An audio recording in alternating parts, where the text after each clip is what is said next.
গাঙ্গে ছিলাম শিশু ছিলাম হারা না ছিল সংসারের জ্বালা। হ্যালো গাইজ, আপনাদের সবাইকে স্বাগত জানাই। তো আজকে আমরা কথা বলবো হচ্ছে মাধব মা সংটা নিয়ে, যেটা গিয়েছে হচ্ছে প্রীতম হাসান আর এসছে কোক স্টুডিও বাংলার তরফ থেকে। তো আমরা এটাই দেখবো যে গানটা আপ টু দ্য মার্ক হলো, সবাইয়ের ভালো লাগলো নাকি ফ্লপ হলো, সেটা নিয়ে আজকে আমরা কথা বলবো। তো বন্ধুরা, প্রথমেই কথা বলি হচ্ছে গানের লিরিক্স নিয়ে। তো গানটার লিরিক্স কেমন? তো লিরিক্স নিয়ে যদি কথা বলি তো অসাধারণ লিরিক্স। আপনাদের কিছু লিরিক্স আমি পড়ে শুনিয়ে দিচ্ছি, যেমন হচ্ছে ছিলাম শিশু ছিলাম ভালা না ছিল সংসারের জ্বালা সদায় থাকিতাম মায়ের সঙ্গে। তো অসাধারণ লিরিক্স, এত সুন্দর লিখেছে গানটা।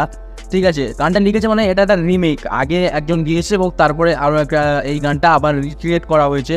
তো গানটা যাদের 90s যারা মানুষ বা তার আগের মানুষ, তারা এই গানটার সাথে ভালো রিলেট করতে পারবে। তারাই কেন, সবাই রিলেট করতে পারবে। গানটা খুবই সুন্দর, খুবই ভালো করে প্রেজেন্টেশন করা হয়েছে। তো বন্ধুরা, গানের মিউজিকের কথা বলি তো মিউজিক টপ নচ। ঠিক আছে, এই মিউজিকের অরিজিনাল যে মিউজিক ছিল সেটা হচ্ছে কিন্তু ছাদে যে ছাদে বাজানো গানের বলে পরিচিত এই গানটা। ঠিক আছে, ছাদে বাজনা বাজিয়ে এই গানটা করা হতো। তো যারা রিলেট করবেন তাদের মানে এত সুন্দর গানটা ক্রিয়েট করেছিল না সেই সময়ের কথা বলছি।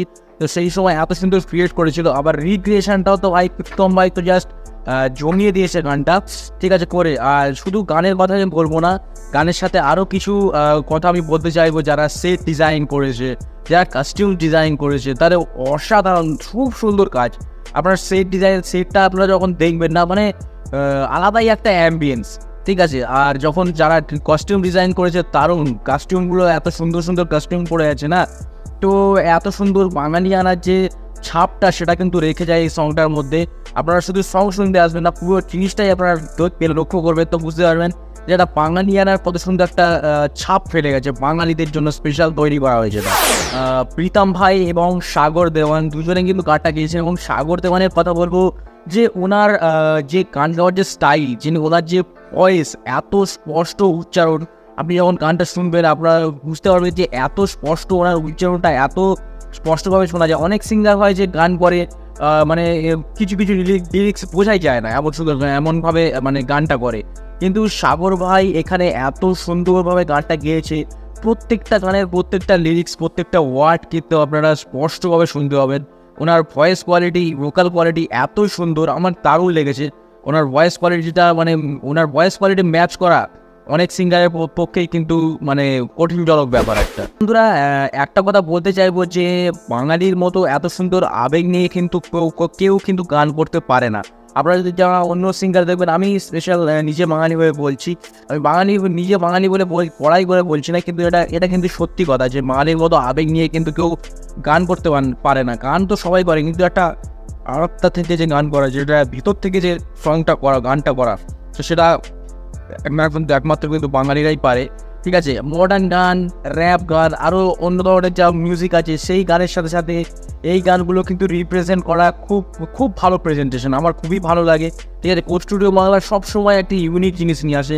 ঠিক আছে, যারা সবাই যেটা করছে ওটাই কিন্তু কোক স্টুডিও বাংলা করে না, একটা নতুন ইউনিক জিনিস করার চেষ্টা করে। পুরানো গানগুলোকে একটা রিক্রিয়েট, এবং মানে খারাপ রিক্রিয়েট করবে যে একেবারে খারাপ হবে তা না, খুব সুন্দরভাবে রিক্রিয়েট করে। আর যাতে আপনি একবার শুনে আপনার মন ভরবে না, আপনার মনে হবে যে বারবার গানটা শুনি। তো এই ডেটার জন্য আমি কোক স্টুডিও বাংলাকে অবশ্যই ধন্যবাদ জানাবো যে এত সুন্দরভাবে প্রেজেন্টেশন করার জন্য গানগুলো দারুণ। আর শুধু প্রেজেন্টেশন, আমি বললাম আগেই যে সবাই কাস্টিউম, অ্যাম্বিয়েন্স, যে ভিডিওগ্রাফি দারুণ, সব মিলিয়ে একটা মানে টোটালি প্যাকেজ বলা যায়। গাইজ, যে পয়েন্টসগুলো ছিল সেই পয়েন্টসগুলো আমি আপনাদের সাথে শেয়ার করলাম। আপনাদের কেমন লাগলো অবশ্যই কমেন্টে জানাবেন। ঠিক আছে, আমার রিভিউ কেমন লাগলো অবশ্যই কমেন্টে জানাবেন। যদি ভালো লেগে থাকে তাহলে ভিডিওকে অবশ্যই লাইক দেবেন এবং চ্যানেলকে সাবস্ক্রাইব করতে ভুলবেন না, বা ফিউচার মোর আপডেটস। ঠিক আছে, আপনাদের যদি এই মানবা গান সম্পর্কে কিছু বলার থাকে তো কমেন্টে অবশ্যই জানাতে পারেন, যেটা আমি জানি না আপনারা জানেন। ঠিক আছে, তো অবশ্যই কমেন্টে জানাতে পারেন। আর এখানে হচ্ছে প্রীতম হাসান ভাই, সাগর দেওয়ান ভাই, তো ওনাদেরকে অবশ্যই একটা মানে ধন্যবাদ জানাই এত সুন্দর প্রেজেন্টেশন করার জন্যে, এবং ওনাদেরকে শুভেচ্ছা জানাই, ওনাদেরকে মানে ভালোবাসা দিই যে গানটা আরও এগিয়ে যাক। কোক স্টুডিও বাংলাকে ধন্যবাদ জানাই এত সুন্দর গান উপহার দেওয়ার জন্যে। তো সবাইকে ওভারঅল সবাইকেই আমি ধন্যবাদ জানাতে চাইবো। Thanks for your presentation. এটাই বলবো, ঠিক আছে। আর যদি ভিডিও ভালো লাগে থাকে বন্ধুরা, তো অবশ্যই ভিডিওতে লাইক দেবেন এবং চ্যানেলকে সাবস্ক্রাইব করে যাবেন, ঠিক আছে। তো চলুন আজকের ভিডিও এই অবধি, পরের দিনে আমি আবার চলে আসবো নতুন একটা কোনো রিয়াকশন রিভিউ ভিডিওর সাথে। ততক্ষণের জন্য টিল দেন, বাই বাই, সবাই ভালো থাকবেন, আশেপাশে পরিষ্কার পরিচ্ছন্নতা কিন্তু অবশ্যই বজায় রাখবেন, নিজে ভালো থাকবেন, সবাইকে ভালো রাখবেন। ওকে, চলুন, জয় হিন্দ, জয় ভারত।